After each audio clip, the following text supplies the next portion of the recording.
Salatan noriyadagi fazilat shunaqa ekan. Insonda kelgan qiyinchilik tugun bo'lib turgan bo'lsa, shuni yo'qotadi.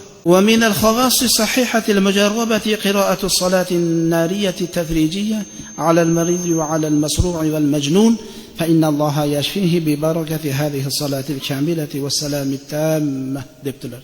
Salatan noriya o'qiyapmiz har kuni. 5 vaqt namozda o'qiyotgan salatan noriya, salatu tafrijiyya ham deyilar ekan. Mana bu qiyinchilikni mana shunday yayib yuboradi. Insonda kelgan qiyinchilik tugun bo'lib turgan bo'lsa, shuni yo'qotadi. Kasalga o'qisa shifo topadi, jinniga o'qilsa jinni o'ziga keladi deyapti. Shunaqa kasalliklar bor ekanki, yiqilib qolgan. Bir tomoni ishlamaydi, yotadi. Hech kim bilmaydi uni nima bo'lib qolganligini. Nima qiladi? Oilasi salatan noriyani shu kasalga qarab o'qiradi, o'zidan o'zi qo'l oyog'i ishlaydigan bo'lib shifo topadi.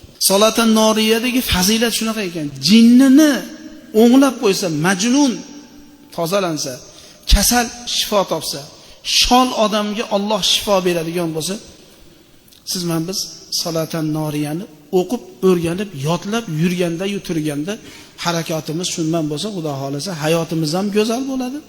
Oxiratimiz ham obod bo'ladi. Salovat aytgan odamga beriladigan mukofotlar ko'payar ekan inshaalloh.